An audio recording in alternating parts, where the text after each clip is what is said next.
Hello engineers, प्रभात solution में आपका स्वागत है। मैं हूं आपका दोस्त प्रभात और हम हाजिर इस वीडियो में एक नए क्वेश्चंस के साथ। तो आइए देखते हैं क्वेश्चंस क्या कहता है।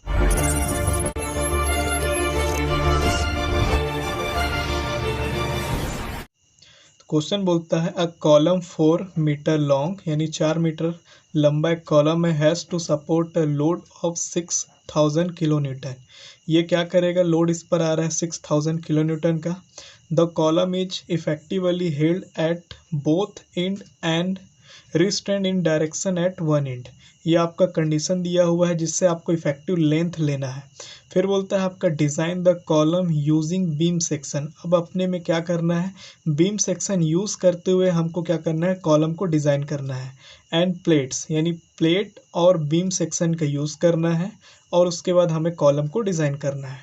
तो क्वेश्चन में जितने सारे गिवन डेटा वो सारी चीज़ों को हम यहाँ पे लिख लेते हैं।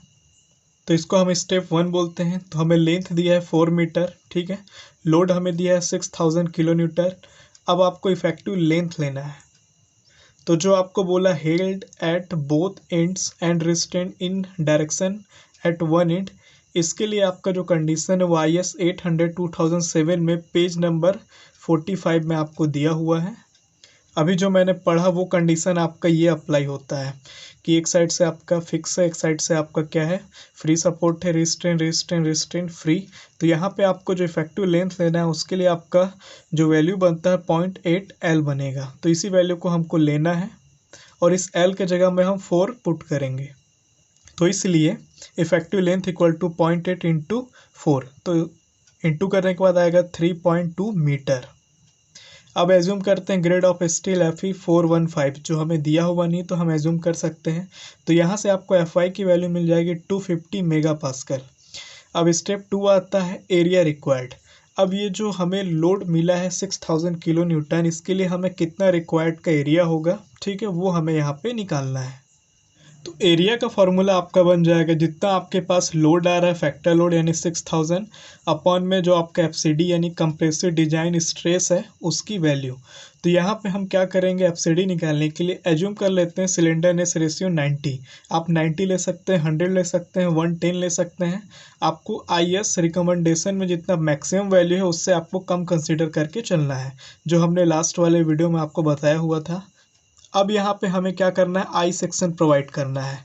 तो हम मान के चलते हैं अगर आई सेक्शन प्रोवाइड करते हैं तो हमारा जो बकलिंग कर्व है वो बी पे आएगा। देखिए ये आपका क्या है, टेबल नंबर 10 है buckling class of cross section पर, जो कि पेज नंबर 44 पे आपको अवेलेबल है। यहाँ पे आप जब आएंगे तो आपको आई सेक्शन के लिए दो कंडीशन यहाँ पे दिया हुआ है। हमको क्या है, मैक्सिमम यहाँ पे वाई एक्सिस पे ही लेना होगा, ठीक है। तो यहाँ पे आपका बी होगा। क्यों यहाँ पे इसको लेंगे? क्योंकि जेड से आपका छोटा होता है वाई एक्सिस। तो यहाँ पे आपको बी बकलिंग क्लास बनेगा, तो हम बी लेके ही चलते हैं। इसलिए आपका FCD की वैल्यू अब हम निकालेंगे यहाँ पे। तो FCD की वैल्यू हमारा क्या बनेगा? KL/R की वैल्यू हमने 90 लिया हुआ है, हमारे पास FY की वैल्यू 250 है। टेबल नंबर 9 पे हम बी पे आ गए हैं जो कि पेज नंबर 41 पे आपको मिलेगा IS कोड पे। तो 90 के करस्पॉन्डिंग आएंगे और 250 के करस्पॉन्डिंग आएंगे तो 134 यहाँ पे आपको मिल जाएगा मेगा पास्कल में। यही वैल्यू आपकी FCD की हम यहाँ पे लेंगे। तो इसलिए लिखते हैं FCD equal to 134 mega pascal, जो कि आपको पेज नंबर 41 से मिला हुआ है। अब यहाँ से हम एरिया के फॉर्मूले में हम क्या करते हैं? वैल्यू पुट कर देते हैं। तो FU की वैल्यू 6000 इंटू 10⁻³ क्योंकि न्यूटन में कर रहे हैं अपॉन 134।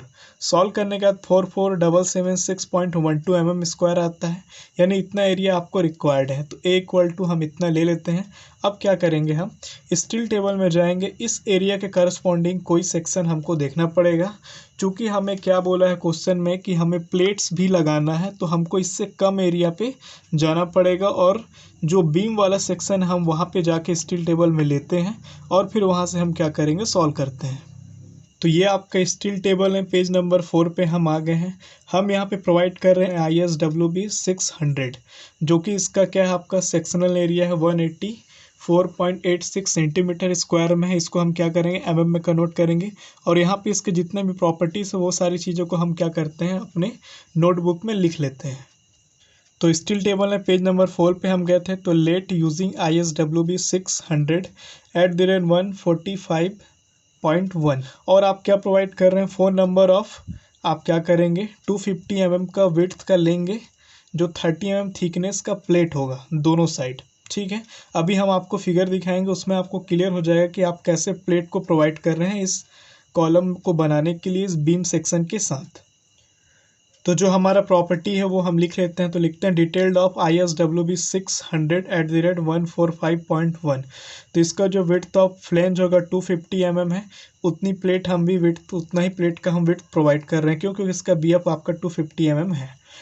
आपका ओवरऑल डेप्थ होता है 600 mm, थिकनेस ऑफ फ्लेंज जो आपका 23.6 mm है, एरिया आपका 18486 mm² में है, और प्लेट एरिया आपका कितना हम प्रोवाइड कर रहे हैं, 30 mm का आपका थिकनेस है और 250 mm आपका क्या है, उसका विड्थ है।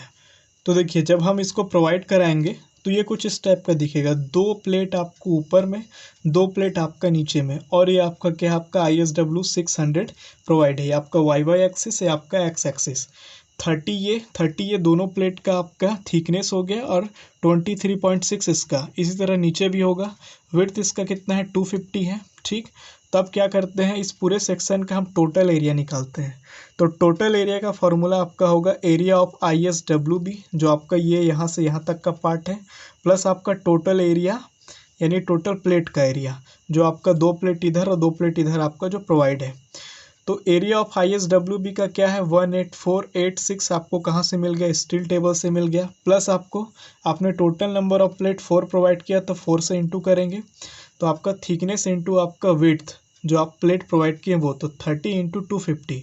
जब इसको पूरा सॉल्व करते हैं तो 48486 mm² में आता है। तो इतना एरिया आपने प्रोवाइड किया हुआ है। तो अब हम चेक कर लेते हैं कि जो एरिया है वो हमारा सेटिस्फाई है कि नहीं। तो टोटल एरिया हम क्या कर रहे हैं, 48486 mm² प्रोवाइड कर रहे हैं, और रिक्वायर्ड हमें क्या है, 44776.12 m का, यानी कि हम ज़्यादा ही प्रोवाइड कर रहे हैं, तो यहाँ पे आपका सेक्शन सेफ है। अब स्टेप थर्ड में आते हैं। क्योंकि अगर हम केवल ISWB प्रोवाइड करते हैं तो इसका आपको क्या है, मोमेंट ऑफ इनर्शिया आपको डायरेक्ट स्टील टेबल से मिल जाता है, बट यहाँ पे 2 प्लेट ऊपर और 2 प्लेट नीचे आ गया है, तो आपका इसका कंबाइन मोमेंट ऑफ इनर्शिया आपको निकालना पड़ेगा X एक्सिस और Y एक्सिस के अबाउट। तो वही हम स्टेप थर्ड और स्टेप फोर्थ में करेंगे। तो देखिए moment of inertia about X X axis, तो IX आप निकालेंगे कंबाइन, तो moment of inertia of plate X X side का plus moment of inertia of ISWB, ये भी आपका एक्स एक्स साइड का। तो इसके लिए जो फॉर्मूला आपका बनेगा B/D³/12 प्लस आपका A/R², और इसका फॉर्मूला आपको कहाँ से मिल जाएगा, इसकी वैल्यू आपको मिलेगी स्टील टेबल से। यहाँ पे जब आप इसकी वैल्यू रखेंगे तो यहाँ पे आपको 2 इंटू होगा, क्यों, क्योंकि एक साइड आपका सिमेट्रिकल इधर बन रहा है और एक एक्स एक्सिस के बाद इधर सिमेट्रिकल वैल्यू बन रहा है, तो यहाँ पे 2 का इंटू होगा। तो देखिए 2 इंटू 250, D³ पे जगह 60 का क्यूब होगा, क्यों, क्योंकि 2 प्लेट है तो एक प्लेट 30 फिर दूसरा प्लेट 30, यानी हो गया 60 अपॉन में 12, प्लस आपका 250 इंटू 30 जो प्लेट का एरिया है, इंटू आपका क्या होगा R का स्क्वायर, मतलब 600 जो आपका ओवरऑल डेप्थ है उसको हाफ हाफ कर देंगे, प्लस उसमें क्या करेंगे, आपको प्लेट का भी हाफ आपको जोड़ना है। तो प्लेट आप अगर आप 60 मान लेते हैं दोनों प्लेट का, तो उसका हाफ आपका 30 होगा, तो इसका स्क्वायर फिर आपको ऐड करना है 11562.6 इंटू 10⁴, जो कि ये वैल्यू आपको स्टील टेबल में मिलेगा। यहाँ से सॉल्व करने के बाद आपका आता है IX की वैल्यू 2798.766 इंटू 10⁶ mm4। इसी तरह से हम स्टेप 4 में भी moment of inertia about YY axis से निकालेंगे। तो लिखते हैं IY equal to moment of inertia of plate YY direction का plus moment of inertia of ISWB, ये भी YY डायरेक्शन का। तो ये वैल्यू आपको फॉर्मूला बना के इस तरह से आपको करना है, और ये वैल्यू आपको कहाँ, स्टील टेबल से आपको IYY की वैल्यू गिवन हो जाएगी। तो B/D³/12, तो जब इसको फॉर्मूला में वैल्यू रखते हैं तो यहाँ पे 2 का इंटू करेंगे, क्यों, क्योंकि आपका सिमेट्रिकल होता है, दोनों साइड आपका ऊपर और नीचे आपका है, तो यहाँ पे 2 इंटू होगा, आप 60 इंटू 250 का क्यूब, तो B की वैल्यू 60 यहाँ पे हो जाएगी, क्योंकि YY पे हम ले रहे हैं, इंटू D की वैल्यू आपका क्या हो जाएगा 250, तो उसका क्यूब अपॉन में 12, प्लस आपका IYY की वैल्यू हमको स्टील टेबल से मिलता है 5298.3 इंटू 10⁴। सॉल्व करने के बाद ये वैल्यू आती है 209.233 इंटू 10⁶ mm4। तो यहाँ पे हमको देखने में आता है कि IX की वैल्यू बड़ी है आई वाई से। तो इसी कारण हम क्या करेंगे, आई वाई के रिस्पेक्ट में हम अब आगे की जो प्रोसेस है इस पे करेंगे। तो अगर आई वाई अगर आपका मजबूत हो जाता है, अगर उस पर अगर स्ट्रेंथ अगर फुलफिल हो जाता है, तो आई एक्स का ऑलरेडी आपका मजबूत ही होगा। स्टेप 5 में अब आते हैं रेडियस ऑफ जायरेशन। तो हमने आपको बताया कि आई वाई पे ही अपन डिज़ाइन करेंगे, तो यहाँ पे रेडियस ऑफ जायरेशन हम वाई डायरेक्शन पे ही ले लेते हैं, ठीक है, क्योंकि उसी का वैल्यू मिनिमम आना है। तो यहाँ पे आर वाई जो वैल्यू होगा वो आपका कैसे फार्मूला पे मेंटेन होता है, तो अंडर रूट में आपका फार्मूला बनता है मोमेंट ऑफ इनर्शिया अपॉन में एरिया। तो मोमेंट ऑफ इनर्शिया यानी कि आई वाई अपॉन में जो टोटल एरिया है, तो under root 209.23 into 10⁶ upon 48486 solve करते हैं तो 65.69 mm में आर वाई की वैल्यू आती है। यहाँ से अब हम क्या निकालेंगे, इफेक्टिव स्लेंडरनेस रेशियो, जिसका फार्मूला आपका होता है KL/R। अब चूंकि क्या है, ऊपर 2 प्लेट और नीचे 2 प्लेट प्रोवाइड करने के बाद ये फिक्सिटी हो गया, फिक्स कंडीशन में आ गया है, तो यहाँ पे जो K की वैल्यू है उसकी जगह पे आप 0.65 आपको प्रोवाइड करना पड़ेगा। तो ये वैल्यू भी आपको IS कोड में गिवन है। देखिए दोनों तरफ प्लेट लगाने के कारण ये इस कंडीशन पे आ गया है, तो यहाँ पे आपका इफेक्टिव लेंथ की वैल्यू होगी 0.65 L। तो इसीलिए यहाँ पे 0.65 इंटू जो आपने पहले से इफेक्टिव लेंथ निकाला है 3.2 इंटू 10⁻³ अपन में आर वाई की वैल्यू यहाँ पे रखना है 65.69। सॉल्व करते हैं तो 31.66 आ जाता है। तो KL/R की वैल्यू 31.66 हो गया, और FY हमको पता है 250 मेगापास्कल है। तो आपको आई सेक्शन जो लेके चल रहे हैं तो उससे आपको बकलिंग क्लास भी क्लियर हो जाता है कि बी लेना है, पेज नंबर जो कि 41 है, IS कोड 800/2007 के रिस्पेक्ट में। तो अब आपको इस KL/R की वैल्यूज़ के रिस्पेक्ट में आपको FCD निकालना, डिज़ाइन कंप्रेसिव स्ट्रेस आपको निकालना है। तो KL/R इक्वल टू हम 30 लेते हैं और उसकी FCD की वैल्यू 216 मेगापास्कल। KL/R की वैल्यू अब हम 40 लेते हैं और FCD इक्वल टू आपका अगर 206 मेगापास्कल, जो आपको कहाँ से मिलेगा, IS कोड में ये वैल्यू हमको टेबल नंबर 9 का B पे हमको ये मिलता है। तो ये जो 31 है ये आपका 30 से ज़्यादा है और 40 से कम है, तो इन दोनों के बीच में ही ये लाई करेगा, इसके लिए जो FCD की वैल्यू बनेगी। तो इसके लिए हम क्या करेंगे, बाय इंटरपोलेशन मेथड का यूज करेंगे। तो देखिए लिखते हैं बाय इंटरपोलेशन, तो FCD इक्वल टू आपका हो जाएगा 40 माइनस 30, ये 40 माइनस ये 30, तो यहाँ पे ऊपर है 40 वाले की वैल्यू रखेंगे, माइनस करेंगे और यहाँ पे 30 वाले के ऊपर है वैल्यू करेंगे, इनटू आपका होगा जिस वैल्यू को आपको निकालना है 31.66 माइनस आपको करना है छोटी वाली वैल्यू से, यानी कि ये, ठीक, प्लस आपका इस छोटे वाली वैल्यू का आपका FCD की वैल्यू। तो इसको जब सॉल्व करते हैं तो इस FCD का वैल्यू निकल जाता है जो कि KL/R इसके रिस्पेक्ट में, इसके रेफरेंस में जो आ रहा है।